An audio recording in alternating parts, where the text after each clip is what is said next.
Et bonjour, c'est Audrey du Terrain Tremplin et on se retrouve pour, je pense, la dernière vidéo de l'année 2021. 2021. Du coup, pas de l'année scolaire, parce que moi je fonctionne en année scolaire. Mais qui dit fin d'année civile, dit début d'année civile. Et donc souvent, janvier égale nouvelle résolution. Et ça tombe bien parce que janvier c'est aussi le deuxième trimestre, c'est aussi souvent le trimestre un peu plus... Ouais, on sent que la fatigue en tout cas l'émulation et la nouveauté du début d'année et les bonnes résolutions de septembre et de la papeterie fraîche nouvelle qui sent bon, les élans d'envie de faire bien commencent un peu à chuter. Pour les starters, pour ceux qui s'adaptent très bien aux nouveaux profs, aux nouvelles contraintes, nouvelles consignes, nouveaux schémas, souvent c'est le mois où, bon, allez, je me suis adaptée, vous êtes gentils, maintenant vous me laissez un peu en vacances. En plus, on revient des fêtes de Noël, on a le ventre bien plein, tout ça, tout ça. Et pour ceux pour qui l'année n'est pas forcément un long fleuve tranquille, c'est aussi le moment un peu de grande fatigue. Alors, essayer de donner des choses au premier trimestre, ça n'a pas forcément payé, donc c'est dur. De voir que quand on a fait des efforts, c'était pas forcément, en tout cas les résultats n'étaient pas forcément à la hauteur de nos envies et de nos attentes. Et pourquoi continuer les efforts si de toute façon c'est pour que Madame Michu en maths continue à nous dire que je fais pas assez d'efforts. Donc voilà, le deuxième trimestre, janvier, les bonnes résolutions, compliqué. Du coup, on s'est dit avec Camille que ça pourrait être sympa de vous proposer une astuce. Alors pour les plus grands, si tu me regardes, bah, peut-être utilise-la. Pour les moins grands, si les parents me regardent, peut-être utilisez-la avec eux. Et dites-nous si c'est quelque chose qui fonctionne pour vous.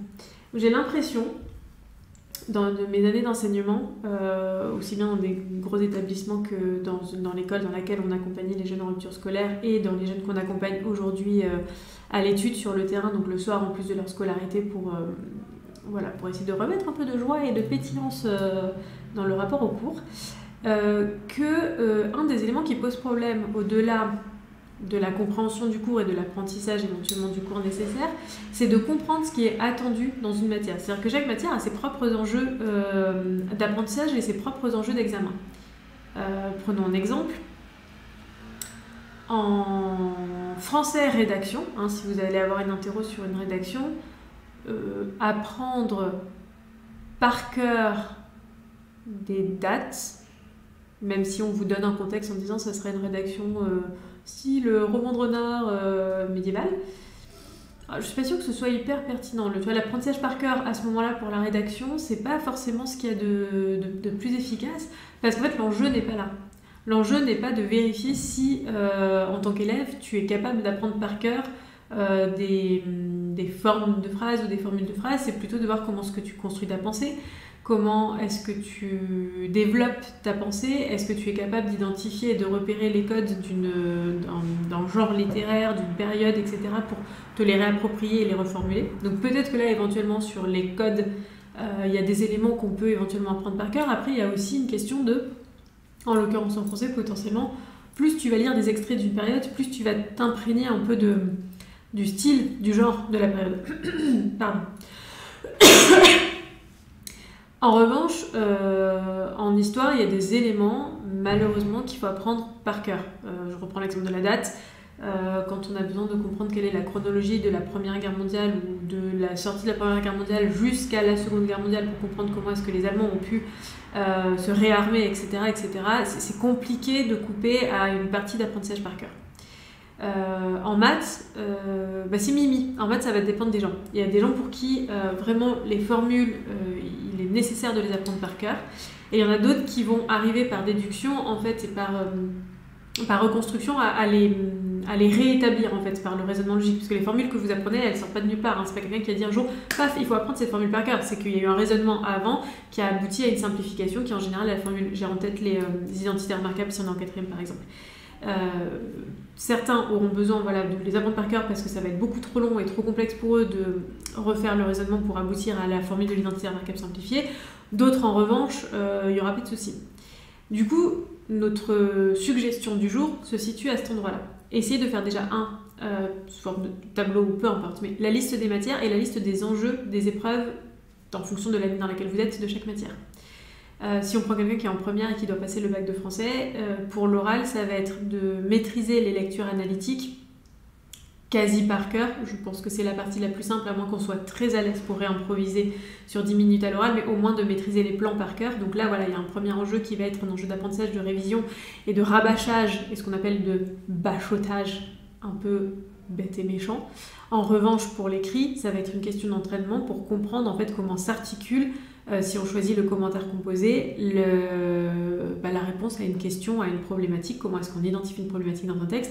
Et en fait, voilà, là, ça va être plutôt une question de méthode et donc d'entraînement sur la méthode à proprement parler. Et éventuellement, ça peut être intéressant d'avoir quelques éléments de connaissances généraux pour savoir resituer le texte sur lequel on est amené à tomber au moment de l'écrit, dans une période, et du coup, juste éviter en fait des gros hors-sujets. Mais cela étant, on pourrait presque s'en passer à partir du moment où on essaie de ne pas plaquer un cours par cœur sur un texte et qu'on part vraiment de ce que l'on comprend du texte et de ce que l'on interprète du texte. C'est plus facile, effectivement, quand on a des éléments de connaissances historiques, mais c'est pas forcément nécessaire. Donc voilà, essayez d'identifier les consignes qui reviennent majoritairement dans chacune de vos matières, le type de consigne, on va dire, typique, pour en identifier en fait l'objectif et surtout en identifier ce que vous devez faire. Alors c'est vachement plus valable, je trouve, dans les petites classes du collège où on se rend compte qu'il y a des induits dans les consignes qui ne sont pas forcément verbalisés et qui du coup mettent et pénalisent certains élèves, si ce n'est une majorité, et que régulièrement les corrections ne viennent pas expliquer qu'en fait là c'était sous-entendu dans la consigne et que ça n'était pas forcément clairement édifié. Et du coup, voilà, identifier le type de consigne qui revient, éventuellement identifier les différentes étapes sous-jacentes ou induites par la consigne, et qu'est-ce qu'on attend du jeune. Régulièrement, j'ai des jeunes qui me disent « mais je dois faire une rédaction, mais en fait, je sais pas ce qu'on attend de moi. Je comprends pas. J'ai mon sujet, mais j'écris quoi? J'écris 5 lignes, j'écris 10 lignes, j'écris 20 lignes.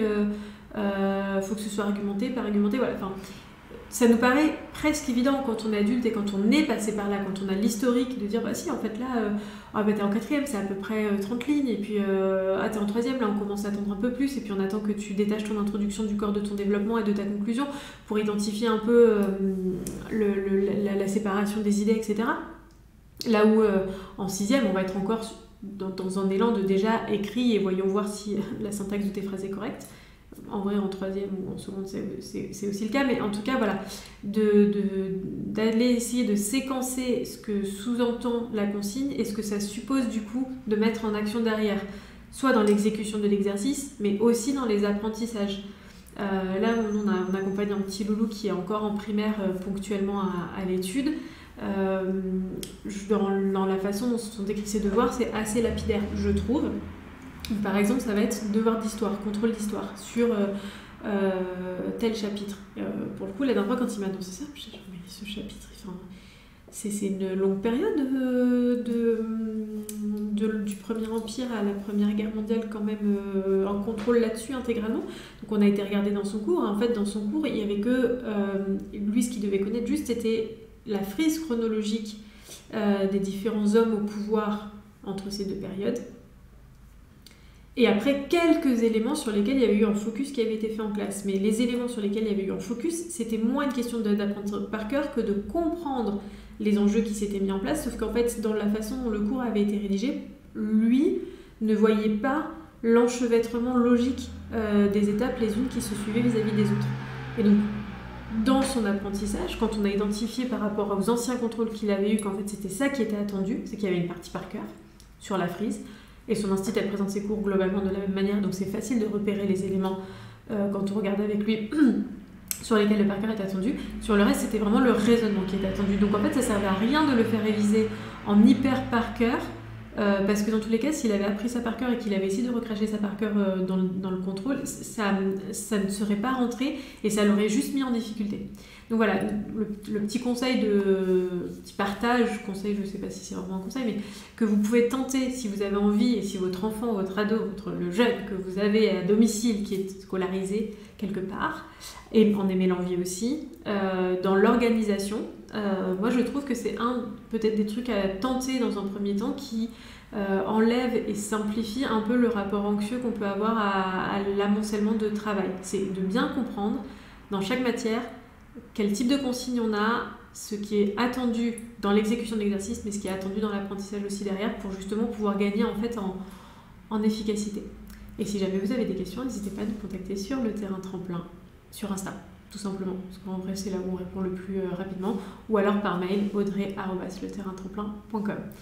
Et sur ce, je vous souhaite de très belles fêtes de fin d'année et à très bientôt. Au revoir.